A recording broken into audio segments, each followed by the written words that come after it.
नमस्कार, मैं हूं आपके साथ ज्योतिका। आइए रुक करते हैं फटाफट खबरों की ओर। सरकार ने पत्र में कहा कि आरजी कर अस्पताल में हुए भयावह घटना के बाद 1 महीने तक मैंने धैर्यपूर्वक पीड़ा सही। मैं उम्मीद कर रहा था कि ममता बनर्जी अपनी पुरानी शैली में आंदोलनकारी जूनियर डॉक्टर से बात करेंगी, पर ऐसा नहीं हुआ और सरकार अब जो भी दंडात्मक कदम उठा रही है वह बहुत अपर्याप्त है, काफी देर से उठाए जा रहे हैं। सादेक को अयोग्य ठहराए जाने के सही कारण का आधिकारिक तौर पर पेरिस पैरालंपिक समिति ने खुलासा नहीं किया। हालांकि सादेक के हाथ में जो भी झंडा था वह काले रंग का था और उस पर अरबी संदेश लाल रंग में लिखे गए थे, जो अब सोशल मीडिया पर प्रशंसकों के बीच चर्चा का विषय बन गया है।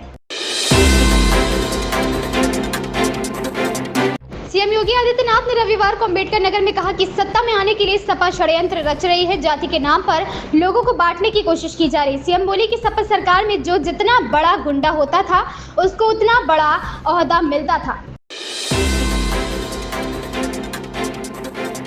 हरियाणा विधानसभा चुनाव में कांग्रेस और आप के बीच गठबंधन को हो सकता है।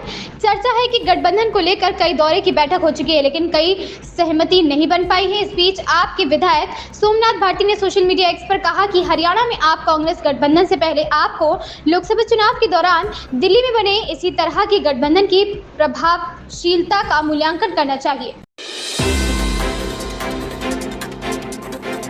केंद्रीय गृह मंत्री अमित शाह ने कहा कि जम्मू कश्मीर में अगर नेका और कांग्रेस की गठबंधन सरकार आती है तो पीछे पीछे आतंकवाद भी आएगा। दोनों दल आतंकवाद, अलगाववाद और भ्रष्टाचार को बढ़ावा दे रहे हैं। नेका के एजेंडे पर बोलते हुए शाह ने कहा कि जम्मू कश्मीर में कोई स्वायत्तता प्रस्ताव लागू नहीं होगा। हम फिर से जम्मू कश्मीर के साथ अन्याय नहीं होने देंगे। शाह शनिवार को जम्मू में पार्टी के विजय संकलन बूथ कार्यकर्ता सम्मेलन में बोल रहे थे। पंजाब में सफर महंगा हो गया है क्योंकि बसों का किराया बढ़ा दिया गया है। शनिवार को पंजाब ट्रांसपोर्ट विभाग ने इस संदर्भ में नोटिफिकेशन जारी कर दिया है। सामान्य बसों का किराया 23 पैसे प्रति किलोमीटर के हिसाब से बढ़ाया गया है, जबकि कोच और सुपर कोच वाली बसों का किराया 41 से 46 पैसे प्रति किलोमीटर के हिसाब से बढ़ाया गया है।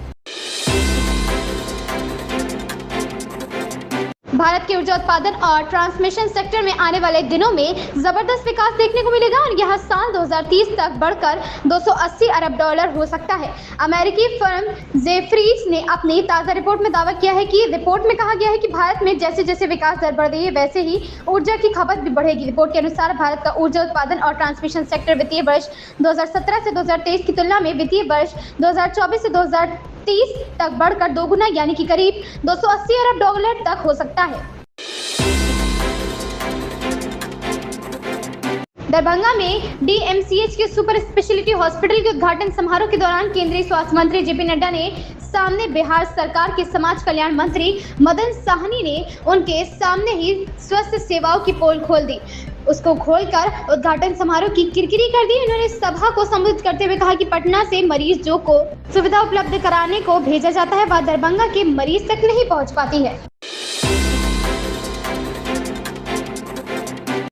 निर्देशक वासन बाला की बहुप्रतीक्षित एक्शन ड्रामा फिल्म जिगरा का टीजर अभी कुछ ही देर पहले जारी किया गया है। इस फिल्म में आलिया भट्ट धमाकेदार एक्शन करती नजर आएंगी। टीजर की बात करें तो इस टीजर में आलिया मिस्टर भाटिया को अपनी आप बीती सुनाती नजर आएंगी। आगामी जम्मू कश्मीर विधानसभा चुनाव के लिए भारतीय जनता पार्टी के उम्मीदवारों की एक और लिस्ट जारी की है। इस लिस्ट में 6 उम्मीदवारों के नाम का ऐलान किया गया है। इस लिस्ट में आरएस पठानिया उधमपुर पूर्व से और नसीर अहमद लोन बांदीपोरा से चुनाव लड़ेंगे। करनाह सीट से मोहम्मद इदरीस करनाही को टिकट मिला है। हंदवाड़ा सीट से गुलाम मोहम्मद मीर पार्टी के प्रत्याशी होंगे। गुरेज सीट से फकीर मोहम्मद खान लड़ेंगे। सोनावारी विधानसभा सीट से अब्दुल रशीद खान मैदान में होंगे। इन खबरों में बस इतना ही। बने रहिए हमारे साथ।